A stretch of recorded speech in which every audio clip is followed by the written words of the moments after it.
When it comes to game design, pain is something you want to actively avoid putting into your game. Yet there are still developers who will do it on purpose or by accident. And for today's critical thought, we're going to be looking at the different kinds of pain that can show up in a game. And be sure to tune into my new channel, Masochist Wisdom, which is just going to be me playing Getting Over It and Pogo Stuck for 24 hours on loop.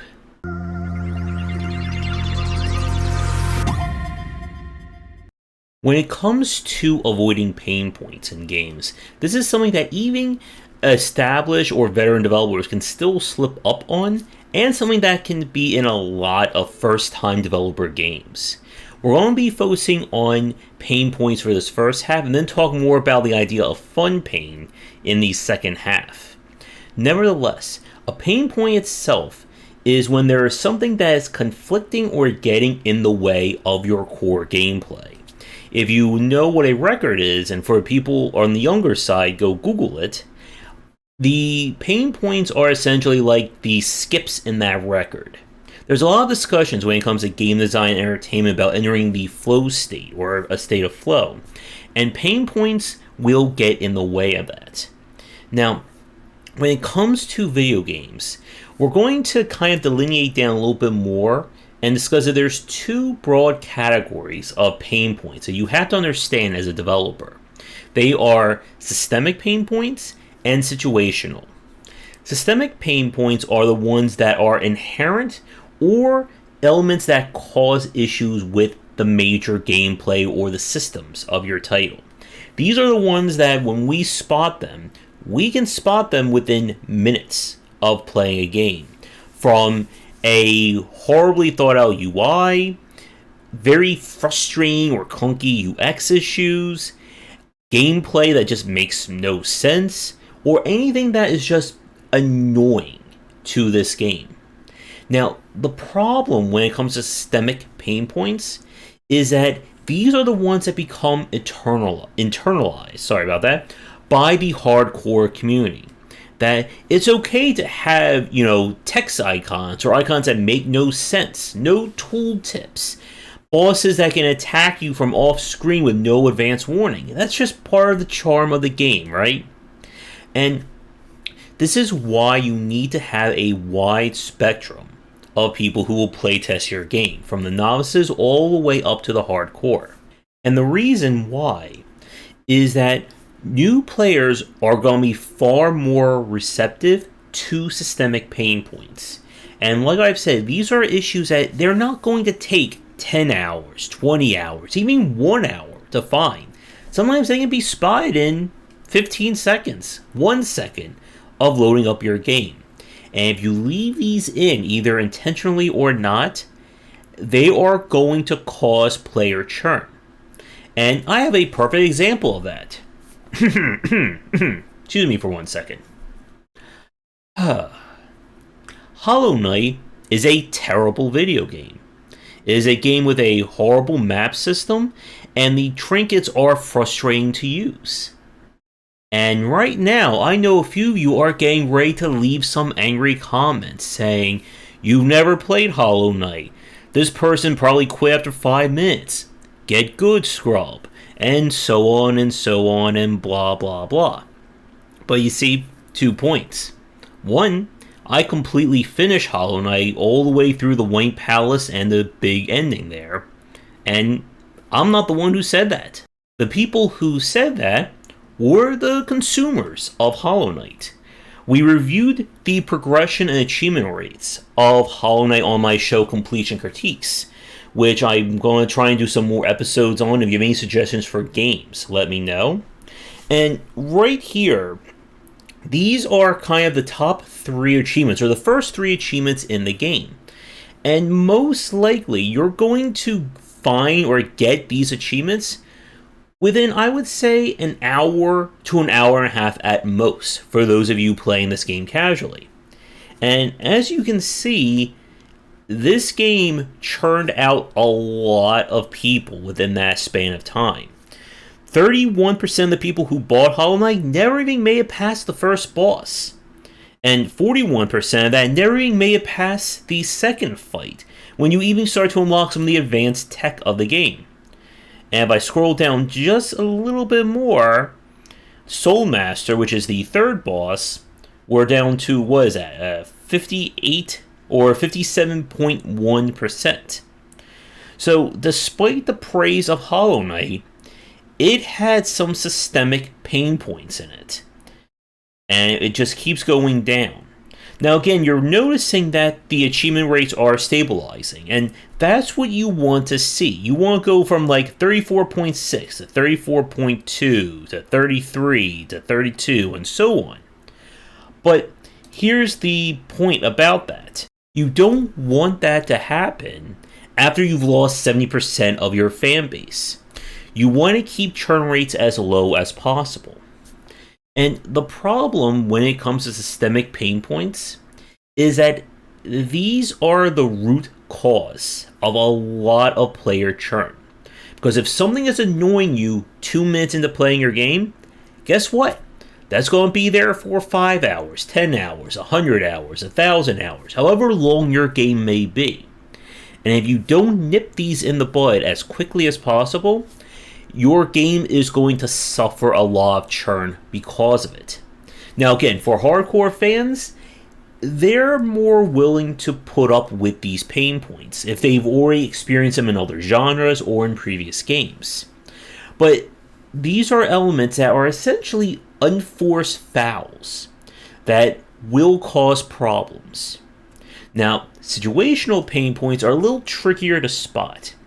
These are unintentional or possibly intentional spikes in terms of frustration and difficulty in a game. So, examples could be, at level 6, this action game becomes a slow-paced stealth game, or a driving sim, or a walking sim. A huge, difficult section gets introduced that is unlike anything else the game has seen, and just blindsides players. Situational pain points are elements that the game itself is kind of creating elements or has elements that are clashing with the core gameplay loop. And this is something that we saw a lot in the late 90s, early 2000s, when developers would like to mix genres and will do it in ways that just feels very haphazard. It's a third-person shooter, but now it's a pass-or-fail stealth game. Then you need to drive a car with horrible physics. Then you need to drive a plane. An example of this that has become famous is from the original Mafia game, which is a third-person shooter around being a gangster. And then I think like halfway through the game, you're supposed to drive a janky car and win a race. And if you don't, you're not able to get back to the core gameplay loop. And I'm pretty sure that game had achievement rates back then. We would see a whole lot of churn at that point. When it comes to situational pain points, what you need to do is, again, playtest, and playtest your game. If you're going to introduce something that is indeed polarizing or completely different from the rest of your gameplay experience, make sure to get that playtested. You do not want to change your formula or your core gameplay loop and not get any feedback on that. This is one of the reasons why there was frustration with the Darkest Dungeon, when they saved the final dungeon for last, which kind of completely upends a lot of the punishment mechanics and even the structure of those dungeons for the end of the game. A lot of people were not prepared for it, and they hated the final dungeon. And this is again why when you make grand changes to your core gameplay loop, you have to make sure they are examined. You can raise the difficulty of your game, you can throw in, new enemies, but if everything that you prepare the player for gets completely changed in the last 10% of your game, last 5%, even just the very final boss, you want to make sure that people are responding to that positively. Because nothing hurts a game more, hurts the overall experience, by saying, this game is 90% amazing, and then the last 10% is horrible, I hate it, I never want to play it again.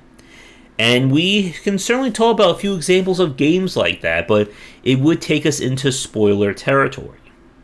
So, with that said, we're going to take a quick break, and when we come back, we're going to talk about actual fun pain. And this is when it was no mistake or accident to add pain to your game, and why this design is no longer warranted. But before we get to that, if you're interested in my books on design, then check the following out. For entry-level students, we have 20 Essential Games to Study, and then the Game Design Deep Dive series that takes an extensive look at different genres, with free-to-play coming in 2022. So for some good news, bad news time. The bad news is that I really don't have too much footage of Fun Pain here on the channel. We don't play mobile games and games that are said to be that exploitive on these streams. The only game that kind of comes close, at least for today, is Shadows of War. And this was the sequel to the Lord of the Rings, Shadows of Mordor game. And Shadows of War is a very infamous game at this point, because this was for a lot of people kind of the final straw, the straw that broke the camel's back, when it came to monetization in single-player games. So, those of you who don't remember or haven't played, Shadows of War features the same kind of nemesis system from the first game that really popularized it. And for the sequel, they made it so that it was now almost kind of like a quasi-grand campaign, as you could send out your own minions to attack other enemies, which in turn will let you conquer territory and set up for the game's finale.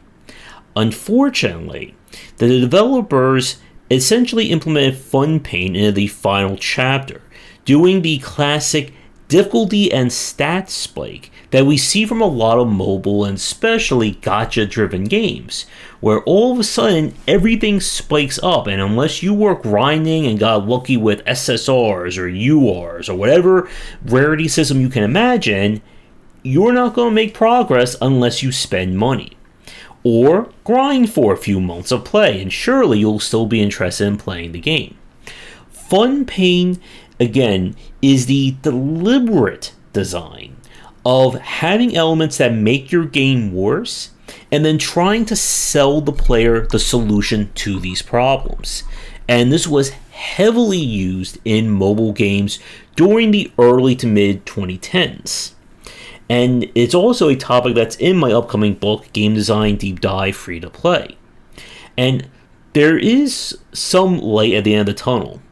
Fun Pain has really become, a pariah when it comes to game design elements. So many games, both free to play and not, have refused to use Fun Pain that it's just not a popular monetization aspect anymore. Because like I said in the first part, when it comes to player churn, that people don't want to play games that annoy them, unless you're a masochist like yours truly here. But if somebody is annoyed with your game, guess what? They can go play any of the dozens or even hundreds of games in their backlog. And when it came to the mobile market, the games that did it right or did it better have kind of swallowed up the smaller games who did not. Because if your game is annoying to play, I bet I can find a mobile game that is either similar or just all around better than yours. And this is again one of the reasons why a lot of developers in the MMO and mobile space kind of failed out. Because if you're trying to capture all the money with your game like this, you're going to end up pissing off more people than you are going to keep them playing. And kind of our lesson or our mission statement for our video this week is that pain needs to be avoided, whether you're designing it explicitly, implicitly, or you have no idea what you're doing, you're just putting elements in. People want to play games to enjoy themselves. And it's important, in terms of avoiding the pain points we talked about in the first part, to play tests. And for this part, you should not be making your game worse and expect people to spend money. And this again can be seen in any aspect of a game. Having limits on inventory spaces, you have to buy more inventory packs. Having elements that are just, again, hoops, for the player to jump through that a paying player does not.